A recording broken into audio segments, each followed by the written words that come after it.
때는 조선 중기, 온 나라에 깊은 가을이 내려앉아 산천이 울긋불긋 고운 비단옷으로 갈아입던 시절이었습니다.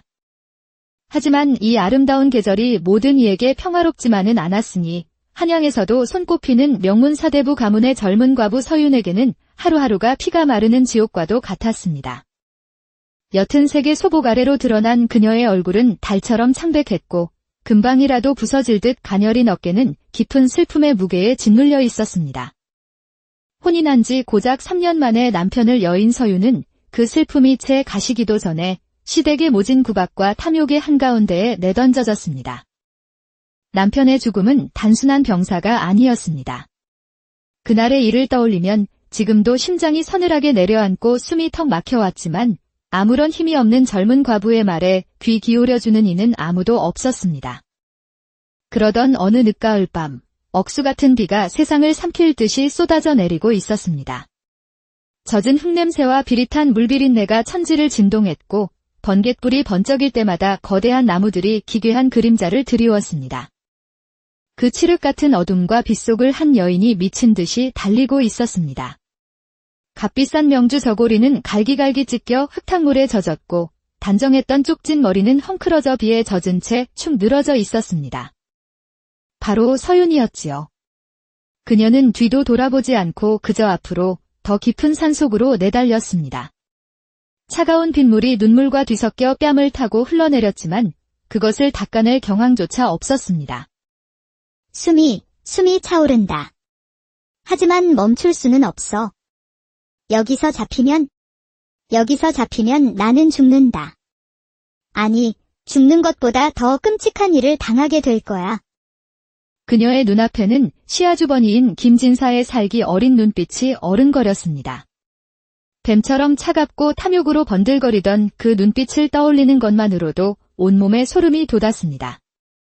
남편의 재산을 모두 가로채기 위해 동생의 죽음을 방관하고 이제는 그 비밀을 아는 자신마저 없애려는 잔인한 인간. 오늘 밤 그가 보낸 자객들이 자신의 방문을 부수고 들어오기 직전 서윤은 미리 낌새를 채고 뒷담을 넘어 맨발로 뛰쳐나온 것이었습니다. 얼마나 달렸을까요? 비단신을 신었던 고운 발바닥은 날카로운 돌부리와 나뭇가지에 찢겨 감각조차 무뎌졌고 온몸의 기력이 다해 눈앞이 캄캄해져 왔습니다. 이대로 쓰러져 죽는구나 체념하려던 바로 그 순간이었습니다. 저 멀리 빗줄기 너머로 희미하게 깜빡이는 불빛 하나가 보였습니다. 꺼져가는 생명의 불씨처럼 아련하고도 간절한 불빛이었습니다. 서윤은 마지막 남은 힘을 쥐어짜 그 불빛을 향해 비틀거리며 걸어갔습니다. 가까이 다가가 보니 그것은 깊은 산중에 홀로 서 있는 작은 초가집의 등불이었습니다. 누가 이런 험한 산중에 오두막을 짓고 사는 것일까?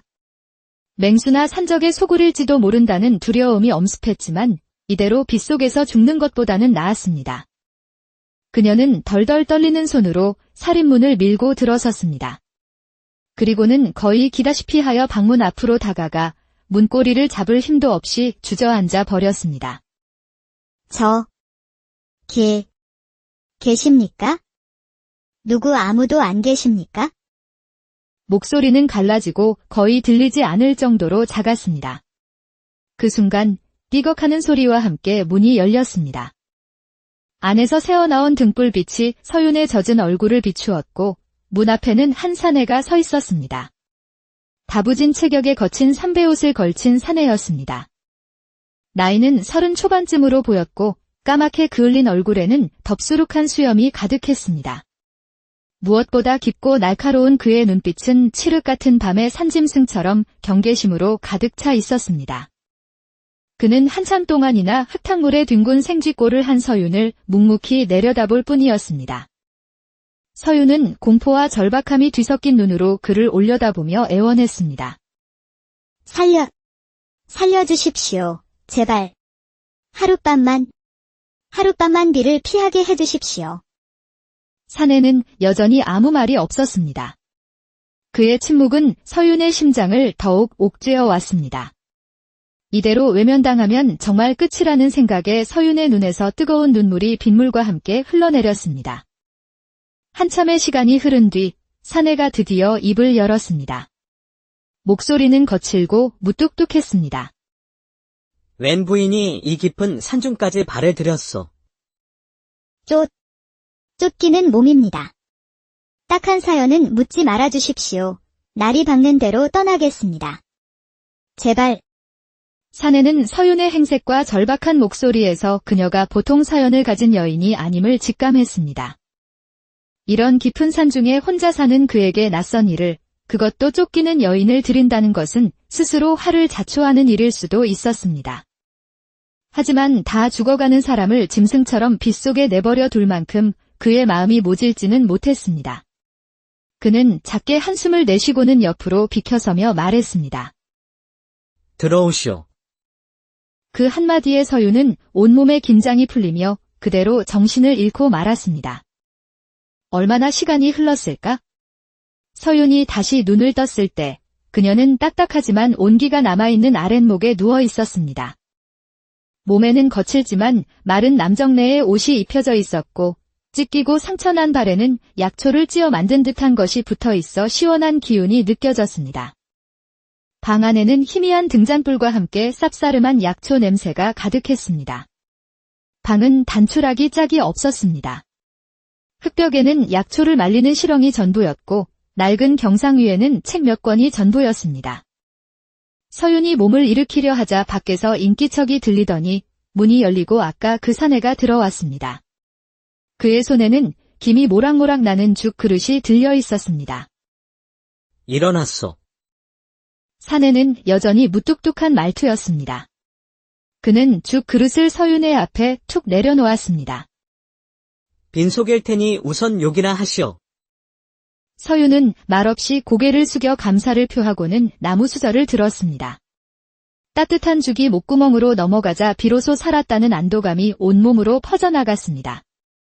죽을 다 비우고 나자 사내가 물었습니다. 몸은 좀 어떻소? 산중의 비는 독해서 어지간한 장정들도 알아눕기 십상이요. 덕분에 괜찮습니다. 정말 감사합니다. 저는 서윤이라 합니다. 나리께서는? 날이라니. 나는 그저 산에 기대어 사는 약초꾼일 뿐 무진이라 하오. 무진은 더 이상 서윤의 사정에 대해 묻지 않았습니다. 그저 묵묵히 자신의 할 일을 할 뿐이었습니다. 며칠이 지났습니다. 서윤의 몸은 차츰 기력을 되찾았지만 마음은 여전히 불안과 공포로 가득 차 있었습니다. 이대로 산을 내려가도 갈 곳이 없었고 김진사의 수하들이 어디서 자신을 기다리고 있을지 몰랐습니다. 그녀는 무진의 초가에 머물며 그가 시키는 굳은 일을 도맡아 하기 시작했습니다. 밥을 짓고 빨래를 하고 약초를 다듬는 일은 양반가의 며느리였던 그녀에게는 낯선 일이었지만 묵묵히 해나갔습니다. 그러던 어느 날 서윤은 무진이 해진 삼배옷 소매를 꿰매지도 않고 입고 있는 것을 보았습니다. 옷도 너덜너덜하여 금방이라도 떨어질 것 같았지요. 무진 나리. 괜찮으시다면 제가 그 옷을 좀 기워드려도 되겠습니까?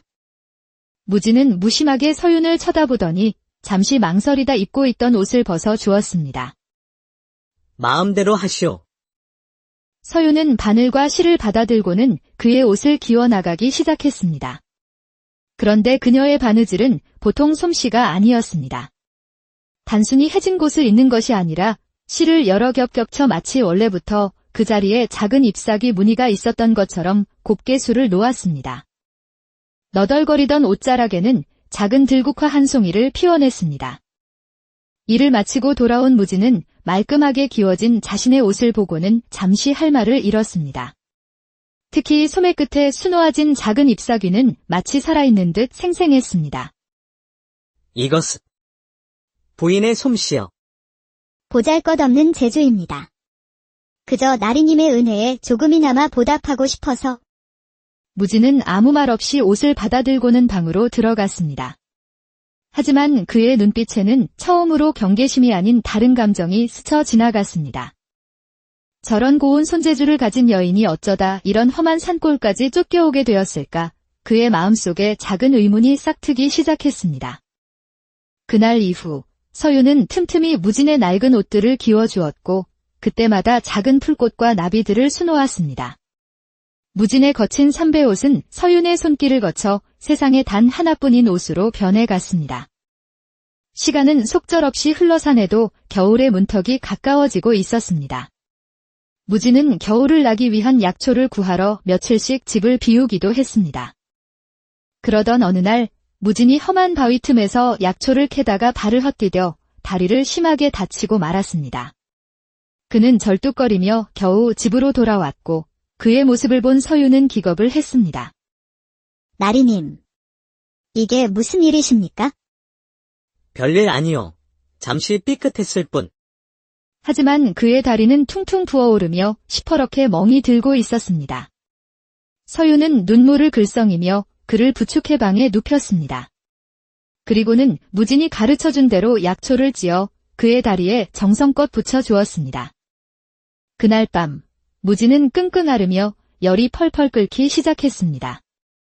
서윤은 밤새도록 그의 곁을 지키며 물수건으로 이마를 닦아주었습니다. 문득 서윤은 낮에 무진이 했던 말이 떠올랐습니다. 자기 나무 즙은 열을 내리는 데에도 효험이 있지? 신기하게도 밤이 되어 달빛을 받으면 푸르스름하게 빛을 발한다오. 서윤은 희미한 달빛이 비치는 창밖을 내다보았습니다. 그리고는 조심스럽게 밖으로 나갔습니다. 한참을 헤맨 끝에 그녀는 숲속 한편에서 푸르스름한 빛을 은은하게 발하고 있는 나뭇가지를 발견했습니다. 바로 자기 나무였습니다. 서윤은 기쁜 마음에 나뭇가지를 꺾어 집으로 돌아왔습니다. 그리고는 돌멩이로 찧어낸 즙을 무진의 이마와 상처에 발라주었습니다. 신기하게도 자기 나무 즙이 닿는 곳마다 열기가 서서히 가라앉는 것 같았습니다. 다음 날 아침, 무진은 언제 그랬냐는 듯이 열이 내리고 정신을 차렸습니다. 그는 밤새 자신을 간호하느라 곁에서 웅크리고 잠든 서윤의 모습을 물끄러미 바라보았습니다. 그리고 자신의 이마에 남아있는 푸르스름한 자국과 곁에 놓인 자기 나무 가지를 보고는 모든 것을 짐작할 수 있었습니다. 자신의 무심코 던진 말을 기억해내고 이 어두운 밤에 목숨을 걸고 약초를 구해온 여인. 무진의 가슴 속에서 무언가 뜨거운 것이 울컥 치밀어 올랐습니다. 그날 이후 두 사람 사이에는 말없이도 통하는 깊은 신뢰가 자리 잡기 시작했습니다. 무진의 다리가 어느 정도 회복되었을 무렵, 그는 서윤에게 조심스럽게 물었습니다. 부인, 이제는 말해줄 수 있겠소. 부인을 이 험한 산골까지 내몬 그 무서운 사연이 무엇인지. 서윤은 무진의 깊은 눈을 바라보았습니다. 이제는 이 사람에게 모든 것을 털어놓아도 괜찮을 것 같았습니다. 그녀는 지난 3년간 가슴속에 묻어두었던 피 맺힌 이야기를 꺼내놓기 시작했습니다. 남편은 본디 몸이 약했지만 갑작스레 세상을 떠날 정도는 아니었습니다. 시아주버니인 김진사는 오래전부터 동생의 재산을 탐내왔고 남편이 죽기 며칠 전 두 사람은 재산 문제로 심하게 다투었습니다. 그리고 남편이 피를 토하며 쓰러지던 날 저는 똑똑히 보았습니다. 사랑채뜰에서 황급히 무언가를 숨기며 돌아서던 김진사의 모습을요. 그리고 그가 떨어뜨리고 간 작은 물건을. 그것은 푸른 옥으로 만든 옥패였는데 귀퉁이가 이가 빠진 것처럼 깨져 있었지요. 저희 시댁 가문에 대대로 내려오는 물건이라 한눈에 알아볼 수 있었습니다. 제가 그것을 주우려 하자 그 사람이 하얗게 질린 얼굴로 달려와 제 손에서 그것을 낚아채 가더군요. 그리고는 아무것도 보지 못했다. 그리 말하라며 저를 협박했습니다. 서윤의 목소리는 분노와 슬픔으로 가늘게 떨리고 있었습니다. 저는 그날 이후로 벙어리처럼 지냈습니다.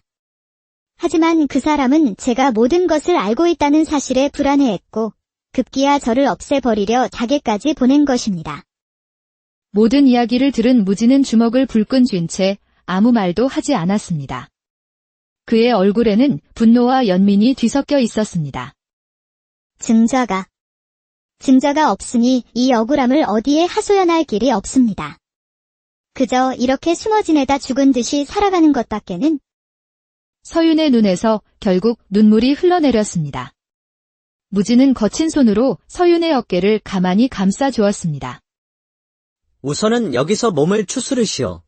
내가 있는 한 누구도 부인을 해치지 못할 것이오.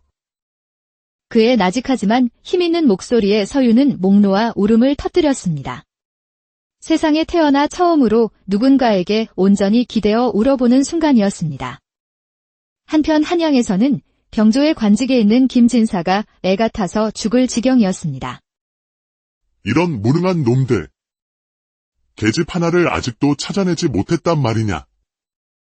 땅으로 꺼졌단 말이냐. 하늘로 솟았단 말이냐. 김진사는 초조할 때면 을의 허리춤에 찬 옥패를 만지작거리는 버릇이 있었습니다. 귀퉁이가 깨진 바로 그 푸른 옥패였습니다. 이서윤. 그 계집이 살아있는 한 나는 편히 잠을 잘 수가 없다.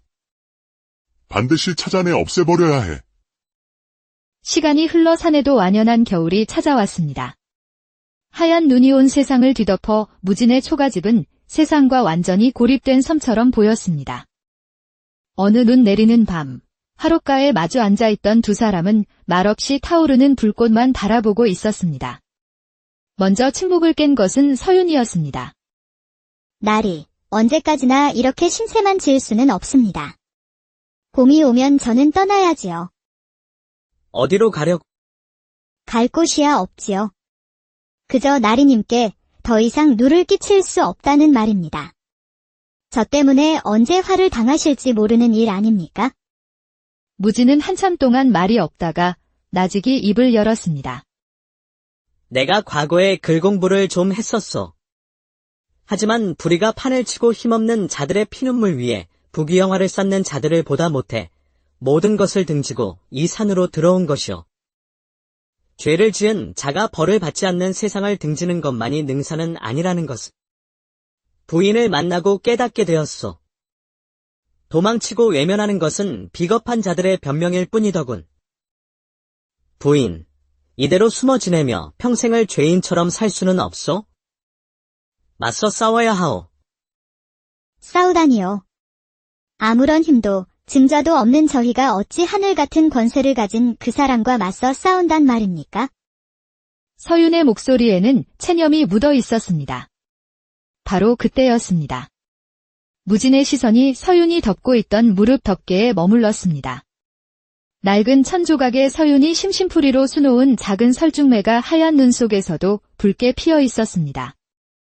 그리고 그의 시선은 다시 방 한 구석 약초 실형으로 향했습니다. 그곳에는 겨울을 나기 위해 말려놓은 자귀나무 껍질이 있었습니다. 순간 무진의 머릿속에서 번개 같은 섬광이 스쳐 지나갔습니다. 흩어져 있던 조각들이 하나로 맞춰지는 듯한 전율이 온몸을 훑고 지나갔습니다. 방법이 있을지도 모르겠소. 그는 자리에서 벌떡 일어났습니다. 그의 얼굴에는 이전에는 볼 수 없었던 흥분과 확신이 가득했습니다. 부인의 그 손끝 재주와 나의 이 보잘것없는 지식이 합쳐진다면 불가능한 일도 아닐 것이오. 우리가 바로 증자를 만들면 되는 것이오. 다음 날부터 두 사람은 세상에서 가장 비밀스럽고도 위대한 작업에 착수했습니다. 무진은 가장 고운 비단을 구해왔고 서윤은 그 위에 자신의 모든 재능과 염원을 담아 술을 놓기 시작했습니다. 그녀가 수놓은 것은 한 폭의 아름다운 겨울 산수화였습니다. 살아 움직이는 듯 정교하고 아름다웠습니다. 서윤이 술을 놓는 동안 무진은 자신만의 비밀스러운 먹물을 만들었습니다. 그는 겨울내 말려두었던 자귀나무 껍질을 곱게 빻아 맑은 샘물에 개었습니다. 낮에는 그저 멀건 물처럼 보였지만 무진은 알고 있었습니다. 이 투명한 먹물이 달빛 아래에서 어떤 기적을 보여줄지를. 며칠 밤낮을 꼬박 매달린 끝에 마침내 한 폭의 비단 산수화가 완성되었습니다. 자, 이제 나의 차례요. 무진은 자신이 만든 투명한 자귀나무 먹물을 듬뿍 찍었습니다. 그는 서윤이 수놓은 아름다운 산수화 위에 보이지 않는 글씨를 써 내려가기 시작했습니다. 그것은 서윤이 겪었던 모든 일에 대한 절절한 고발장이었습니다. 남편의 죽음과 김진사의 악행, 그리고 힘없는 과부를 죽음으로 내모는 비정한 현실에 대한 피맺힌 호소였습니다. 그리고 마지막으로 무진은 산수화의 가장 구석진 곳, 눈 덮인 바위 틈 사이에 교묘하게 숨겨진 작은 그림을 그려 넣었습니다.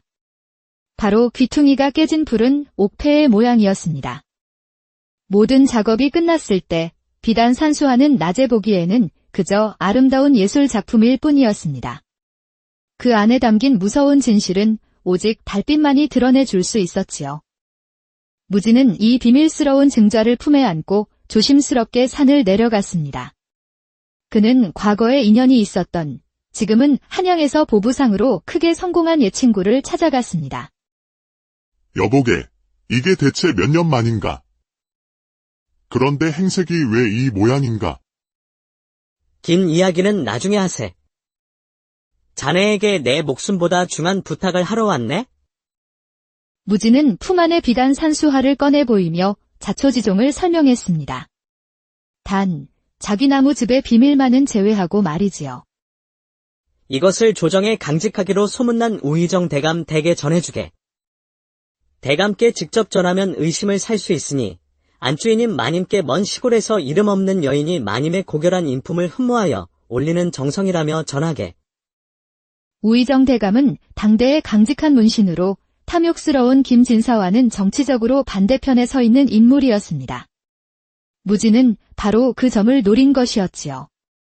며칠 후 보부상은 우의정 대감의 저택을 찾아가 무진이 시킨 대로 비단 산수화를 전달했습니다. 우의정의 부인은 생각지도 못한 선물에 의아해하면서도 비단의 수노인 빼어난 솜씨에 감탄을 금치 못했습니다. 세상에 어쩌면 이리도 고운 술을 놓았을꼬. 필시 보통 솜씨가 아니로구나. 그녀는 그날 저녁 남편인 우의정에게 이 아름다운 산수화를 자랑했습니다. 우의정 역시 한눈에 그 자수가 범상치 않음을 알아보았습니다. 과연 명인의 솜씨라 할 만하구려. 그림의 구도나 기세가 여느 화원 못지않소. 그는 산수화를 들고 서재로 가 달빛이 비치는 창가에 펼쳐두고는 감상에 잠겼습니다. 바로 그때였습니다. 청명한 달빛이 비단 위를 비추자 믿을 수 없는 일이 벌어졌습니다. 아무것도 없던 여백 위로 푸르스름한 빛을 띤 글자들이 마치 물 위로 떠오르듯 서서히 모습을 드러내기 시작한 것입니다. 허, 이것이 대체 무슨 조화란 말이냐? 우의정은 경악을 금치 못했습니다. 그는 등잔불을 더 가까이 가져가 비단을 살폈습니다. 그곳에는 한 여인의 피 맺힌 절규와 함께 김진사의 모든 악행이 낱낱이 적혀 있었습니다. 그리고 그림의 한 구석에서 푸르게 빛나고 있는 깨진 옥패 모양을 발견한 순간 우의정은 모든 것을 깨달았습니다. 김진사, 그 천 인공노할 놈. 여봐라. 당장 어가를 대령하라. 그 시각 임금은 편전에서 밀린 정사를 보고 있었습니다. 우의정은 임금의 앞에 부복하여 비단 산수화를 펼쳐 보였고 달빛 아래에서 일어난 기적 같은 일을 모두 아뢰었습니다. 임금은 처음에는 반신반의했지만 달빛 아래 푸르게 떠오르는 글자들과 선명한 옥패 문양을 직접 확인하고는 경악과 분노를 감추지 못했습니다. 과인의 눈을 의심할 뻔하였도다. 어찌 하늘 아래 이런 기만과 악행이 있을 수 있단 말인가? 임금의 분노는 극에 달했습니다. 그는 당장 의금부 도사를 불러 명을 내렸습니다. 날이 밝는 대로 병조의 김진사를 잡아들여 국문하라. 또한 이 깨진 옥패의 진위 여부를 철저히 가려내어 보고하라. 한치의 의혹도 남겨서는 아니 될 것이다. 다음날 한양은 발칵 뒤집혔습니다.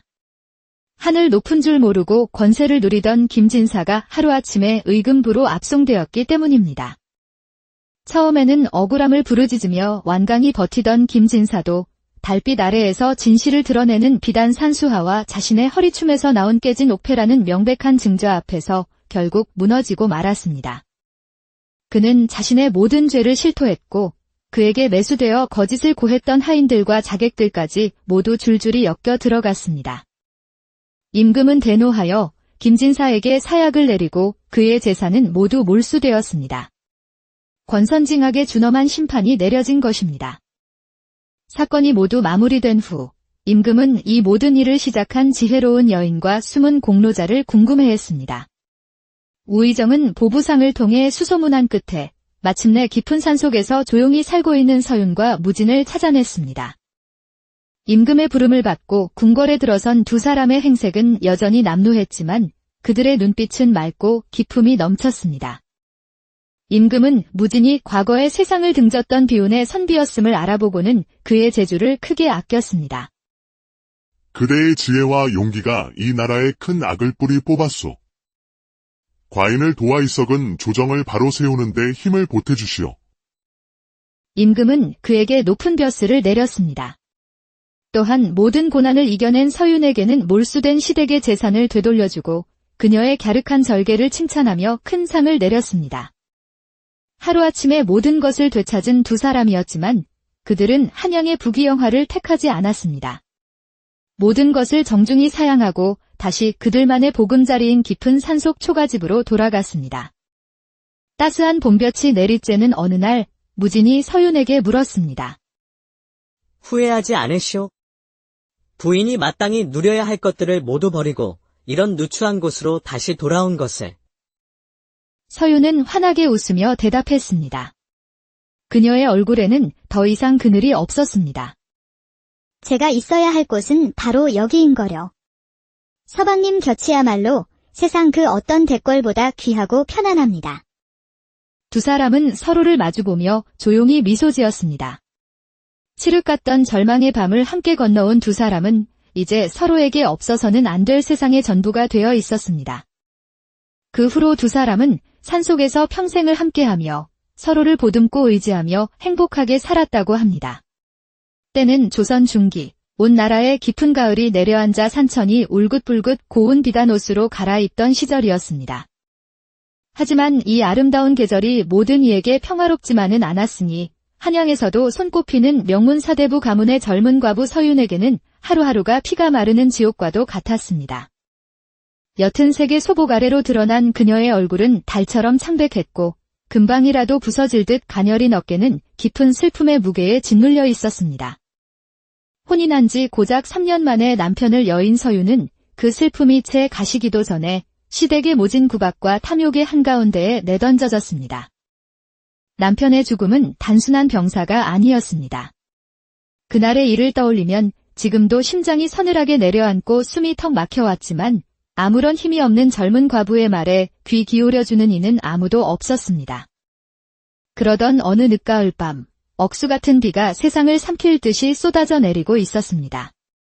젖은 흙냄새와 비릿한 물비린내가 천지를 진동했고 번갯불이 번쩍일 때마다 거대한 나무들이 기괴한 그림자를 드리웠습니다. 그 칠흑 같은 어둠과 빛 속을 한 여인이 미친 듯이 달리고 있었습니다. 값비싼 명주 저고리는 갈기갈기 찢겨 흙탕물에 젖었고 단정했던 쪽진 머리는 헝클어져 비에 젖은 채 축 늘어져 있었습니다. 바로 서윤이었지요. 그녀는 뒤도 돌아보지 않고 그저 앞으로 더 깊은 산속으로 내달렸습니다. 차가운 빗물이 눈물과 뒤섞여 뺨을 타고 흘러내렸지만 그것을 닦아낼 경황조차 없었습니다. 숨이 차오른다. 하지만 멈출 수는 없어. 여기서 잡히면 나는 죽는다. 아니, 죽는 것보다 더 끔찍한 일을 당하게 될 거야. 그녀의 눈앞에는 시아주버니인 김진사의 살기 어린 눈빛이 어른거렸습니다. 뱀처럼 차갑고 탐욕으로 번들거리던 그 눈빛을 떠올리는 것만으로도 온몸에 소름이 돋았습니다. 남편의 재산을 모두 가로채기 위해 동생의 죽음을 방관하고 이제는 그 비밀을 아는 자신마저 없애려는 잔인한 인간. 오늘 밤 그가 보낸 자객들이 자신의 방문을 부수고 들어오기 직전 서윤은 미리 낌새를 채고 뒷담을 넘어 맨발로 뛰쳐나온 것이었습니다. 얼마나 달렸을까요? 비단신을 신었던 고운 발바닥은 날카로운 돌부리와 나뭇가지에 찢겨 감각조차 무뎌졌고 온몸의 기력이 다해 눈앞이 캄캄해져 왔습니다. 이대로 쓰러져 죽는구나 체념하려던 바로 그 순간이었습니다. 저 멀리 빗줄기 너머로 희미하게 깜빡이는 불빛 하나가 보였습니다. 꺼져가는 생명의 불씨처럼 아련하고도 간절한 불빛이었습니다. 서윤은 마지막 남은 힘을 쥐어짜 그 불빛을 향해 비틀거리며 걸어갔습니다. 가까이 다가가 보니 그것은 깊은 산 중에 홀로 서 있는 작은 초가집의 등불이었습니다. 누가 이런 험한 산 중에 오두막을 짓고 사는 것일까? 맹수나 산적의 소굴일지도 모른다는 두려움이 엄습했지만 이대로 빗속에서 죽는 것보다는 나았습니다. 그녀는 덜덜 떨리는 손으로 살인문을 밀고 들어섰습니다. 그리고는 거의 기다시피 하여 방문 앞으로 다가가 문고리를 잡을 힘도 없이 주저앉아 버렸습니다. 계십니까? 누구 아무도 안 계십니까? 목소리는 갈라지고 거의 들리지 않을 정도로 작았습니다. 그 순간 띠걱하는 소리와 함께 문이 열렸습니다. 안에서 새어나온 등불빛이 서윤의 젖은 얼굴을 비추었고 문 앞에는 한 사내가 서 있었습니다. 다부진 체격에 거친 삼배옷을 걸친 사내였습니다. 나이는 30 초반쯤으로 보였고 까맣게 그을린 얼굴에는 덥수룩한 수염이 가득했습니다. 무엇보다 깊고 날카로운 그의 눈빛은 칠흑 같은 밤의 산짐승처럼 경계심으로 가득 차 있었습니다. 그는 한참 동안이나 흙탕물에 뒹군 생쥐꼴을 한 서윤을 묵묵히 내려다볼 뿐이었습니다. 서윤은 공포와 절박함이 뒤섞인 눈으로 그를 올려다보며 애원했습니다. 살려주십시오. 제발. 하룻밤만 비를 피하게 해주십시오. 사내는 여전히 아무 말이 없었습니다. 그의 침묵은 서윤의 심장을 더욱 옥죄어 왔습니다. 이대로 외면당하면 정말 끝이라는 생각에 서윤의 눈에서 뜨거운 눈물이 빗물과 함께 흘러내렸습니다. 한참의 시간이 흐른 뒤 사내가 드디어 입을 열었습니다. 목소리는 거칠고 무뚝뚝했습니다. 웬 부인이 이 깊은 산중까지 발을 들였소. 쫓기는 몸입니다. 딱한 사연은 묻지 말아주십시오. 날이 밝는 대로 떠나겠습니다. 제발. 사내는 서윤의 행색과 절박한 목소리에서 그녀가 보통 사연을 가진 여인이 아님을 직감했습니다. 이런 깊은 산 중에 혼자 사는 그에게 낯선 일을, 그것도 쫓기는 여인을 들인다는 것은 스스로 화를 자초하는 일일 수도 있었습니다. 하지만 다 죽어가는 사람을 짐승처럼 빗속에 내버려 둘 만큼 그의 마음이 모질지는 못했습니다. 그는 작게 한숨을 내쉬고는 옆으로 비켜서며 말했습니다. 들어오시오. 그 한마디에 서윤은 온몸의 긴장이 풀리며 그대로 정신을 잃고 말았습니다. 얼마나 시간이 흘렀을까? 서윤이 다시 눈을 떴을 때 그녀는 딱딱하지만 온기가 남아있는 아랫목에 누워 있었습니다. 몸에는 거칠지만 마른 남정네의 옷이 입혀져 있었고 찢기고 상처난 발에는 약초를 찧어 만든 듯한 것이 붙어 있어 시원한 기운이 느껴졌습니다. 방 안에는 희미한 등잔불과 함께 쌉싸름한 약초 냄새가 가득했습니다. 방은 단추락이 짝이 없었습니다. 흙벽에는 약초를 말리는 실렁이 전부였고 낡은 경상 위에는 책 몇 권이 전부였습니다. 서윤이 몸을 일으키려 하자 밖에서 인기척이 들리더니 문이 열리고 아까 그 사내가 들어왔습니다. 그의 손에는 김이 모락모락 나는 죽 그릇이 들려 있었습니다. 일어났소. 사내는 여전히 무뚝뚝한 말투였습니다. 그는 죽 그릇을 서윤의 앞에 툭 내려놓았습니다. 빈속일 테니 우선 욕이나 하시오. 서윤은 말없이 고개를 숙여 감사를 표하고는 나무 수저를 들었습니다. 따뜻한 죽이 목구멍으로 넘어가자 비로소 살았다는 안도감이 온몸으로 퍼져나갔습니다. 죽을 다 비우고 나자 사내가 물었습니다. 몸은 좀 어떻소? 산중의 비는 독해서 어지간한 장정들도 알아눕기 십상이요. 덕분에 괜찮습니다. 정말 감사합니다. 저는 서윤이라 합니다. 나리께서는? 날이라니. 나는 그저 산에 기대어 사는 약초꾼일 뿐 무진이라 하오. 무진은 더 이상 서윤의 사정에 대해 묻지 않았습니다. 그저 묵묵히 자신의 할 일을 할 뿐이었습니다. 며칠이 지났습니다. 서윤의 몸은 차츰 기력을 되찾았지만 마음은 여전히 불안과 공포로 가득 차 있었습니다. 이대로 산을 내려가도 갈 곳이 없었고 김진사의 수하들이 어디서 자신을 기다리고 있을지 몰랐습니다. 그녀는 무진의 초가에 머물며 그가 시키는 굳은 일을 도맡아 하기 시작했습니다. 밥을 짓고 빨래를 하고 약초를 다듬는 일은 양반가의 며느리였던 그녀에게는 낯선 일이었지만 묵묵히 해나갔습니다. 그러던 어느 날 서유는 무진이 해진 삼배옷 소매를 꿰매지도 않고 입고 있는 것을 보았습니다. 옷도 너덜너덜하여 금방이라도 떨어질 것 같았지요. 무진나리.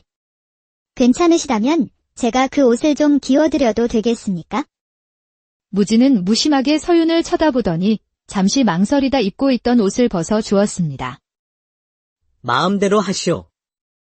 서윤은 바늘과 실을 받아들고는 그의 옷을 기워나가기 시작했습니다. 그런데 그녀의 바느질은 보통 솜씨가 아니었습니다. 단순히 해진 곳을 잇는 것이 아니라 실을 여러 겹 겹쳐 마치 원래부터 그 자리에 작은 잎사귀 무늬가 있었던 것처럼 곱게 술을 놓았습니다. 너덜거리던 옷자락에는 작은 들국화 한 송이를 피워냈습니다. 일을 마치고 돌아온 무진은 말끔하게 기워진 자신의 옷을 보고는 잠시 할 말을 잃었습니다. 특히 소매 끝에 수놓아진 작은 잎사귀는 마치 살아있는 듯 생생했습니다. 이것은 부인의 솜씨요. 보잘것없는 재주입니다. 그저 나리님의 은혜에 조금이나마 보답하고 싶어서. 무진은 아무 말 없이 옷을 받아들고는 방으로 들어갔습니다. 하지만 그의 눈빛에는 처음으로 경계심이 아닌 다른 감정이 스쳐 지나갔습니다. 저런 고운 손재주를 가진 여인이 어쩌다 이런 험한 산골까지 쫓겨오게 되었을까? 그의 마음속에 작은 의문이 싹트기 시작했습니다. 그날 이후 서유는 틈틈이 무진의 낡은 옷들을 기워주었고 그때마다 작은 풀꽃과 나비들을 수놓았습니다. 무진의 거친 삼배옷은 서윤의 손길을 거쳐 세상에 단 하나뿐인 옷으로 변해갔습니다. 시간은 속절없이 흘러사내도 겨울의 문턱이 가까워지고 있었습니다. 무진은 겨울을 나기 위한 약초를 구하러 며칠씩 집을 비우기도 했습니다. 그러던 어느 날 무진이 험한 바위 틈에서 약초를 캐다가 발을 헛디뎌 다리를 심하게 다치고 말았습니다. 그는 절뚝거리며 겨우 집으로 돌아왔고 그의 모습을 본 서유는 기겁을 했습니다. 나리님, 이게 무슨 일이십니까? 별일 아니요. 잠시 삐끗했을 뿐. 하지만 그의 다리는 퉁퉁 부어오르며 시퍼렇게 멍이 들고 있었습니다. 서유는 눈물을 글썽이며 그를 부축해 방에 눕혔습니다. 그리고는 무진이 가르쳐준 대로 약초를 찧어 그의 다리에 정성껏 붙여주었습니다. 그날 밤 무진은 끙끙 앓으며 열이 펄펄 끓기 시작했습니다. 서유는 밤새도록 그의 곁을 지키며 물수건으로 이마를 닦아주었습니다. 문득 서유는 낮에 무진이 했던 말이 떠올랐습니다. 자기 나무 즙은 열을 내리는 데에도 효험이 있지? 신기하게도 밤이 되어 달빛을 받으면 푸르스름하게 빛을 발한다오. 서유는 희미한 달빛이 비치는 창밖을 내다보았습니다. 그리고는 조심스럽게 밖으로 나갔습니다. 한참을 헤맨 끝에 그녀는 숲속 한편에서 푸르스름한 빛을 은은하게 발하고 있는 나뭇가지를 발견했습니다. 바로 자기 나무였습니다.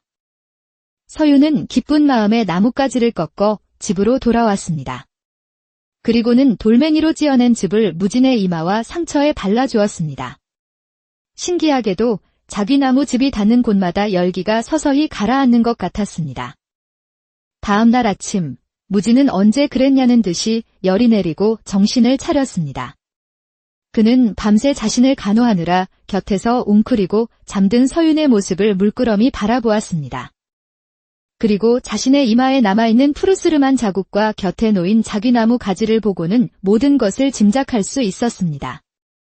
자신의 무심코 던진 말을 기억해내고 이 어두운 밤에 목숨을 걸고 약초를 구해온 여인. 무진의 가슴 속에서 무언가 뜨거운 것이 울컥 치밀어 올랐습니다. 그날 이후 두 사람 사이에는 말없이도 통하는 깊은 신뢰가 자리 잡기 시작했습니다. 무진의 다리가 어느 정도 회복되었을 무렵 그는 서윤에게 조심스럽게 물었습니다. 부인, 이제는 말해줄 수 있겠소. 부인을 이 험한 산골까지 내몬 그 무서운 사연이 무엇인지. 서윤은 무진의 깊은 눈을 바라보았습니다. 이제는 이 사람에게 모든 것을 털어놓아도 괜찮을 것 같았습니다. 그녀는 지난 3년간 가슴속에 묻어두었던 피 맺힌 이야기를 꺼내놓기 시작했습니다. 남편은 본디 몸이 약했지만 갑작스레 세상을 떠날 정도는 아니었습니다. 시아주버니인 김진사는 오래전부터 동생의 재산을 탐내왔고 남편이 죽기 며칠 전 두 사람은 재산 문제로 심하게 다투었습니다. 그리고 남편이 피를 토하며 쓰러지던 날 저는 똑똑히 보았습니다. 사랑채 뜰에서 황급히 무언가를 숨기며 돌아서던 김진사의 모습을요. 그리고 그가 떨어뜨리고 간 작은 물건을. 그것은 푸른 옥으로 만든 옥패였는데 귀퉁이가 이가 빠진 것처럼 깨져 있었지요. 저희 시댁 가문에 대대로 내려오는 물건이라 한눈에 알아볼 수 있었습니다. 제가 그것을 주우려 하자 그 사람이 하얗게 질린 얼굴로 달려와 제 손에서 그것을 낚아채 가더군요. 그리고는 아무것도 보지 못했다. 그리 말하라며 저를 협박했습니다. 서윤의 목소리는 분노와 슬픔으로 가늘게 떨리고 있었습니다. 저는 그날 이후로 벙어리처럼 지냈습니다. 하지만 그 사람은 제가 모든 것을 알고 있다는 사실에 불안해했고 급기야 저를 없애버리려 자객까지 보낸 것입니다. 모든 이야기를 들은 무지는 주먹을 불끈 쥔 채 아무 말도 하지 않았습니다. 그의 얼굴에는 분노와 연민이 뒤섞여 있었습니다. 증자가 없으니 이 억울함을 어디에 하소연할 길이 없습니다. 그저 이렇게 숨어 지내다 죽은 듯이 살아가는 것밖에는. 서윤의 눈에서 결국 눈물이 흘러내렸습니다. 무지는 거친 손으로 서윤의 어깨를 가만히 감싸주었습니다. 우선은 여기서 몸을 추스르시오. 내가 있는 한 누구도 부인을 해치지 못할 것이오. 그의 나직하지만 힘있는 목소리에 서윤은 목 놓아 울음을 터뜨렸습니다. 세상에 태어나 처음으로 누군가에게 온전히 기대어 울어보는 순간이었습니다. 한편 한양에서는 병조의 관직에 있는 김진사가 애가 타서 죽을 지경이었습니다. 이런 무능한 놈들. 계집 하나를 아직도 찾아내지 못했단 말이냐. 땅으로 꺼졌단 말이냐. 하늘로 솟았단 말이냐. 김진사는 초조할 때면 을의 허리춤에 찬 옥패를 만지작거리는 버릇이 있었습니다. 귀퉁이가 깨진 바로 그 푸른 옥패였습니다. 이서윤. 그 계집이 살아있는 한 나는 편히 잠을 잘 수가 없다. 반드시 찾아내 없애버려야 해. 시간이 흘러 산에도 완연한 겨울이 찾아왔습니다. 하얀 눈이 온 세상을 뒤덮어 무진의 초가집은 세상과 완전히 고립된 섬처럼 보였습니다. 어느 눈 내리는 밤, 화롯가에 마주 앉아있던 두 사람은 말없이 타오르는 불꽃만 바라보고 있었습니다.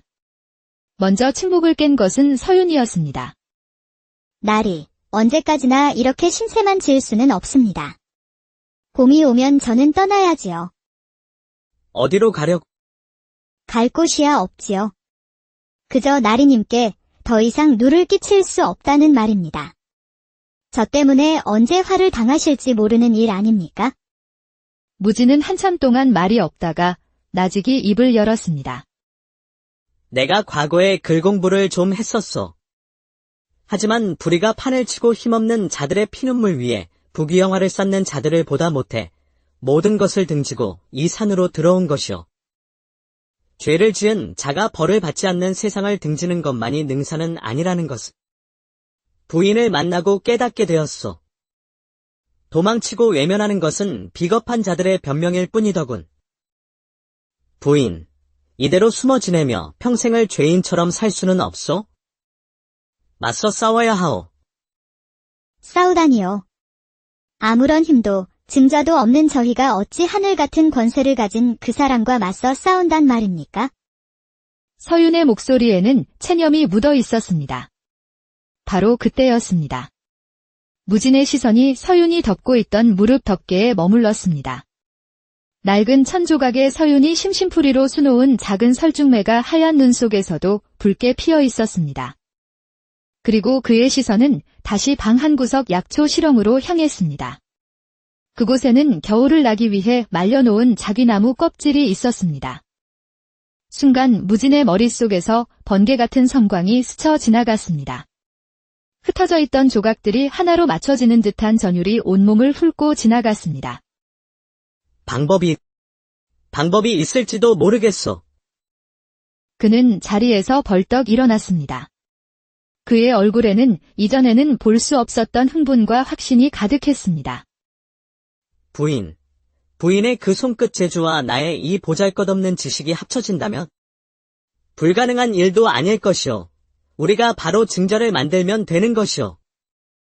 다음 날부터 두 사람은 세상에서 가장 비밀스럽고도 위대한 작업에 착수했습니다. 무지는 가장 고운 비단을 구해왔고 서유는 그 위에 자신의 모든 재능과 염원을 담아 술을 놓기 시작했습니다. 그녀가 수놓은 것은 한 폭의 아름다운 겨울 산수화였습니다. 살아 움직이는 듯 정교하고 아름다웠습니다.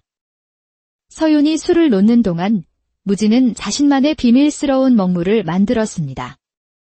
그는 겨울 내 말려두었던 자귀나무 껍질을 곱게 빻아 맑은 샘물에 개었습니다. 낮에는 그저 멀건 물처럼 보였지만 무지는 알고 있었습니다. 이 투명한 먹물이 달빛 아래에서 어떤 기적을 보여줄지를. 며칠 밤낮을 꼬박 매달린 끝에 마침내 한 폭의 비단 산수화가 완성되었습니다. 자, 이제 나의 차례요. 무지는 자신이 만든 투명한 자귀나무 먹물을 듬뿍 찍었습니다. 그는 서윤이 수놓은 아름다운 산수화 위에 보이지 않는 글씨를 써 내려가기 시작했습니다. 그것은 서윤이 겪었던 모든 일에 대한 절절한 고발장이었습니다.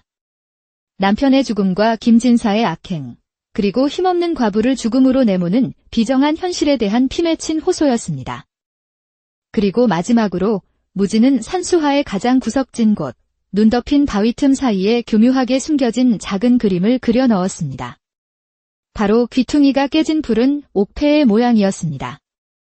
모든 작업이 끝났을 때 비단 산수화는 낮에 보기에는 그저 아름다운 예술 작품일 뿐이었습니다. 그 안에 담긴 무서운 진실은 오직 달빛만이 드러내줄 수 있었지요. 무지는 이 비밀스러운 증자를 품에 안고 조심스럽게 산을 내려갔습니다. 그는 과거에 인연이 있었던, 지금은 한양에서 보부상으로 크게 성공한 예친구를 찾아갔습니다. 여보게, 이게 대체 몇 년 만인가? 그런데 행색이 왜 이 모양인가? 긴 이야기는 나중에 하세. 자네에게 내 목숨보다 중한 부탁을 하러 왔네? 무지는 품 안의 비단 산수화를 꺼내 보이며 자초지종을 설명했습니다. 단, 자귀나무 즙의 비밀만은 제외하고 말이지요. 이것을 조정에 강직하기로 소문난 우의정 대감 댁에 전해주게. 대감께 직접 전하면 의심을 살 수 있으니 안주인인 마님께 먼 시골에서 이름 없는 여인이 마님의 고결한 인품을 흠모하여 올리는 정성이라며 전하게. 우의정 대감은 당대의 강직한 문신으로 탐욕스러운 김진사와는 정치적으로 반대편에 서 있는 인물이었습니다. 무지는 바로 그 점을 노린 것이었지요. 며칠 후 보부상은 우의정 대감의 저택을 찾아가 무진이 시킨 대로 비단 산수화를 전달했습니다. 우의정의 부인은 생각지도 못한 선물에 의아해하면서도 비단의 수놓인 빼어난 솜씨에 감탄을 금치 못했습니다. 세상에 어쩌면 이리도 고운 술을 놓았을꼬. 필시 보통 솜씨가 아니로구나. 그녀는 그날 저녁 남편인 우의정에게 이 아름다운 산수화를 자랑했습니다. 우의정 역시 한눈에 그 자수가 범상치 않음을 알아보았습니다. 과연 명인의 솜씨라 할 만하구려. 그림의 구도나 기세가 여느 화원 못지않소. 그는 산수화를 들고 서재로 가 달빛이 비치는 창가에 펼쳐두고는 감상에 잠겼습니다. 바로 그때였습니다. 청명한 달빛이 비단 위를 비추자 믿을 수 없는 일이 벌어졌습니다. 아무것도 없던 여백 위로 푸르스름한 빛을 띤 글자들이 마치 물 위로 떠오르듯 서서히 모습을 드러내기 시작한 것입니다. 허, 이것이 대체 무슨 조화란 말이냐? 우의정은 경악을 금치 못했습니다. 그는 등잔불을 더 가까이 가져가 비단을 살폈습니다. 그곳에는 한 여인의 피 맺힌 절규와 함께 김진사의 모든 악행이 낱낱이 적혀 있었습니다. 그리고 그림의 한 구석에서 푸르게 빛나고 있는 깨진 옥패 모양을 발견한 순간 우의정은 모든 것을 깨달았습니다. 김진사. 그 천 인공노할 놈. 여봐라. 당장 어가를 대령하라. 그 시각, 임금은 편전에서 밀린 정사를 보고 있었습니다. 우의정은 임금의 앞에 부복하여 비단 산수화를 펼쳐 보였고 달빛 아래에서 일어난 기적 같은 일을 모두 아뢰었습니다. 임금은 처음에는 반신반의했지만 달빛 아래 푸르게 떠오르는 글자들과 선명한 옥패 문양을 직접 확인하고는 경악과 분노를 감추지 못했습니다. 과인의 눈을 의심할 뻔하였도다. 어찌 하늘 아래 이런 기만과 악행이 있을 수 있단 말인가? 임금의 분노는 극에 달했습니다. 그는 당장 의금부 도사를 불러 명을 내렸습니다. 날이 밝는 대로 병조의 김진사를 잡아들여 국문하라. 또한 이 깨진 옥패의 진위 여부를 철저히 가려내어 보고하라. 한치의 의혹도 남겨서는 아니 될 것이다. 다음날 한양은 발칵 뒤집혔습니다. 하늘 높은 줄 모르고 권세를 누리던 김진사가 하루아침에 의금부로 압송되었기 때문입니다. 처음에는 억울함을 부르짖으며 완강히 버티던 김진사도 달빛 아래에서 진실을 드러내는 비단 산수화와 자신의 허리춤에서 나온 깨진 옥패라는 명백한 증거 앞에서 결국 무너지고 말았습니다. 그는 자신의 모든 죄를 실토했고 그에게 매수되어 거짓을 고했던 하인들과 자객들까지 모두 줄줄이 엮여 들어갔습니다. 임금은 대노하여 김진사에게 사약을 내리고 그의 재산은 모두 몰수되었습니다. 권선징악에 준엄한 심판이 내려진 것입니다. 사건이 모두 마무리된 후 임금은 이 모든 일을 시작한 지혜로운 여인과 숨은 공로자를 궁금해했습니다. 우의정은 보부상을 통해 수소문한 끝에 마침내 깊은 산속에서 조용히 살고 있는 서윤과 무진을 찾아냈습니다. 임금의 부름을 받고 궁궐에 들어선 두 사람의 행색은 여전히 남루했지만 그들의 눈빛은 맑고 기품이 넘쳤습니다. 임금은 무진이 과거에 세상을 등졌던 비운의 선비였음을 알아보고는 그의 재주를 크게 아꼈습니다. 그대의 지혜와 용기가 이 나라에 큰 악을 뿌리 뽑았소. 과인을 도와 있어은 조정을 바로 세우는데 힘을 보태주시오. 임금은 그에게 높은 벼슬을 내렸습니다. 또한 모든 고난을 이겨낸 서윤에게는 몰수된 시댁의 재산을 되돌려주고 그녀의 갸륵한 절개를 칭찬하며 큰 상을 내렸습니다. 하루아침에 모든 것을 되찾은 두 사람이었지만 그들은 한양의 부귀영화를 택하지 않았습니다. 모든 것을 정중히 사양하고 다시 그들만의 보금자리인 깊은 산속 초가집으로 돌아갔습니다. 따스한 봄볕이 내리쬐는 어느 날 무진이 서윤에게 물었습니다. 후회하지 않으시오? 부인이 마땅히 누려야 할 것들을 모두 버리고 이런 누추한 곳으로 다시 돌아온 것을. 서윤은 환하게 웃으며 대답했습니다. 그녀의 얼굴에는 더 이상 그늘이 없었습니다. 제가 있어야 할 곳은 바로 여기인거려. 서방님 곁이야말로 세상 그 어떤 대궐보다 귀하고 편안합니다. 두 사람은 서로를 마주보며 조용히 미소 지었습니다. 칠흑 같던 절망의 밤을 함께 건너온 두 사람은 이제 서로에게 없어서는 안 될 세상의 전부가 되어 있었습니다. 그 후로 두 사람은 산속에서 평생을 함께하며 서로를 보듬고 의지하며 행복하게 살았다고 합니다. 때는 조선 중기, 온 나라에 깊은 가을이 내려앉아 산천이 울긋불긋 고운 비단 옷으로 갈아입던 시절이었습니다. 하지만 이 아름다운 계절이 모든 이에게 평화롭지만은 않았으니 한양에서도 손꼽히는 명문 사대부 가문의 젊은 과부 서윤에게는 하루하루가 피가 마르는 지옥과도 같았습니다. 옅은 색의 소복 아래로 드러난 그녀의 얼굴은 달처럼 창백했고 금방이라도 부서질 듯 가녀린 어깨는 깊은 슬픔의 무게에 짓눌려 있었습니다. 혼인한 지 고작 3년 만에 남편을 여인 서윤은 그 슬픔이 채 가시기도 전에 시댁의 모진 구박과 탐욕의 한가운데에 내던져졌습니다. 남편의 죽음은 단순한 병사가 아니었습니다. 그날의 일을 떠올리면 지금도 심장이 서늘하게 내려앉고 숨이 턱 막혀왔지만 아무런 힘이 없는 젊은 과부의 말에 귀 기울여주는 이는 아무도 없었습니다. 그러던 어느 늦가을 밤, 억수 같은 비가 세상을 삼킬 듯이 쏟아져 내리고 있었습니다. 젖은 흙냄새와 비릿한 물비린내가 천지를 진동했고 번갯불이 번쩍일 때마다 거대한 나무들이 기괴한 그림자를 드리웠습니다. 그 칠흑 같은 어둠과 빗속을 한 여인이 미친 듯이 달리고 있었습니다.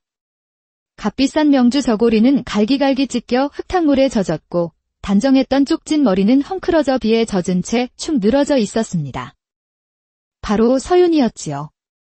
그녀는 뒤도 돌아보지 않고 그저 앞으로 더 깊은 산속으로 내달렸습니다. 차가운 빗물이 눈물과 뒤섞여 뺨을 타고 흘러내렸지만 그것을 닦아낼 경황조차 없었습니다. 숨이 차오른다. 하지만 멈출 수는 없어. 여기서 잡히면 나는 죽는다. 아니, 죽는 것보다 더 끔찍한 일을 당하게 될 거야. 그녀의 눈앞에는 시아주버니인 김진사의 살기 어린 눈빛이 어른거렸습니다. 뱀처럼 차갑고 탐욕으로 번들거리던 그 눈빛을 떠올리는 것만으로도 온몸에 소름이 돋았습니다. 남편의 재산을 모두 가로채기 위해 동생의 죽음을 방관하고 이제는 그 비밀을 아는 자신마저 없애려는 잔인한 인간. 오늘 밤 그가 보낸 자객들이 자신의 방문을 부수고 들어오기 직전 서윤은 미리 낌새를 채고 뒷담을 넘어 맨발로 뛰쳐나온 것이었습니다. 얼마나 달렸을까요? 비단신을 신었던 고운 발바닥은 날카로운 돌부리와 나뭇가지에 찢겨 감각조차 무뎌졌고 온몸의 기력이 다해 눈앞이 캄캄해져 왔습니다. 이대로 쓰러져 죽는구나 체념하려던 바로 그 순간이었습니다. 저 멀리 빗줄기 너머로 희미하게 깜빡이는 불빛 하나가 보였습니다. 꺼져가는 생명의 불씨처럼 아련하고도 간절한 불빛이었습니다. 서윤은 마지막 남은 힘을 쥐어짜 그 불빛을 향해 비틀거리며 걸어갔습니다. 가까이 다가가 보니 그것은 깊은 산중에 홀로 서 있는 작은 초가집의 등불이었습니다. 누가 이런 험한 산중에 오두막을 짓고 사는 것일까? 맹수나 산적에 소굴일지도 모른다는 두려움이 엄습했지만 이대로 빗속에서 죽는 것보다는 나았습니다. 그녀는 덜덜 떨리는 손으로 살인문을 밀고 들어섰습니다. 그리고는 거의 기다시피 하여 방문 앞으로 다가가 문고리를 잡을 힘도 없이 주저앉아 버렸습니다. 계십니까? 누구 아무도 안 계십니까? 목소리는 갈라지고 거의 들리지 않을 정도로 작았습니다. 그 순간 띠걱하는 소리와 함께 문이 열렸습니다. 안에서 새어나온 등불빛이 서윤의 젖은 얼굴을 비추었고 문 앞에는 한 사내가 서 있었습니다. 다부진 체격에 거친 삼배옷을 걸친 사내였습니다. 나이는 30 초반쯤으로 보였고 까맣게 그을린 얼굴에는 덥수룩한 수염이 가득했습니다. 무엇보다 깊고 날카로운 그의 눈빛은 칠흑 같은 밤의 산짐승처럼 경계심으로 가득 차 있었습니다. 그는 한참 동안이나 흙탕물에 뒹군 생쥐꼴을 한 서윤을 묵묵히 내려다볼 뿐이었습니다. 서윤은 공포와 절박함이 뒤섞인 눈으로 그를 올려다보며 애원했습니다. 살려주십시오. 제발. 하룻밤만 비를 피하게 해주십시오. 사내는 여전히 아무 말이 없었습니다. 그의 침묵은 서윤의 심장을 더욱 옥죄어 왔습니다. 이대로 외면당하면 정말 끝이라는 생각에 서윤의 눈에서 뜨거운 눈물이 빗물과 함께 흘러내렸습니다. 한참의 시간이 흐른 뒤 사내가 드디어 입을 열었습니다. 목소리는 거칠고 무뚝뚝했습니다. 웬 부인이 이 깊은 산중까지 발을 들였소. 쫓기는 몸입니다. 딱한 사연은 묻지 말아주십시오. 날이 밝는 대로 떠나겠습니다. 제발. 사내는 서윤의 행색과 절박한 목소리에서 그녀가 보통 사연을 가진 여인이 아님을 직감했습니다. 이런 깊은 산중에 혼자 사는 그에게 낯선 일을, 그것도 쫓기는 여인을 들인다는 것은 스스로 화를 자초하는 일일 수도 있었습니다. 하지만 다 죽어가는 사람을 짐승처럼 빗속에 내버려 둘 만큼 그의 마음이 모질지는 못했습니다. 그는 작게 한숨을 내쉬고는 옆으로 비켜서며 말했습니다. 들어오시오. 그 한마디에 서윤은 온몸의 긴장이 풀리며 그대로 정신을 잃고 말았습니다. 얼마나 시간이 흘렀을까? 서윤이 다시 눈을 떴을 때 그녀는 딱딱하지만 온기가 남아있는 아랫목에 누워 있었습니다. 몸에는 거칠지만 마른 남정네의 옷이 입혀져 있었고 찢기고 상처난 발에는 약초를 찧어 만든 듯한 것이 붙어 있어 시원한 기운이 느껴졌습니다. 방 안에는 희미한 등잔불과 함께 쌉싸름한 약초 냄새가 가득했습니다. 방은 단출하기 짝이 없었습니다.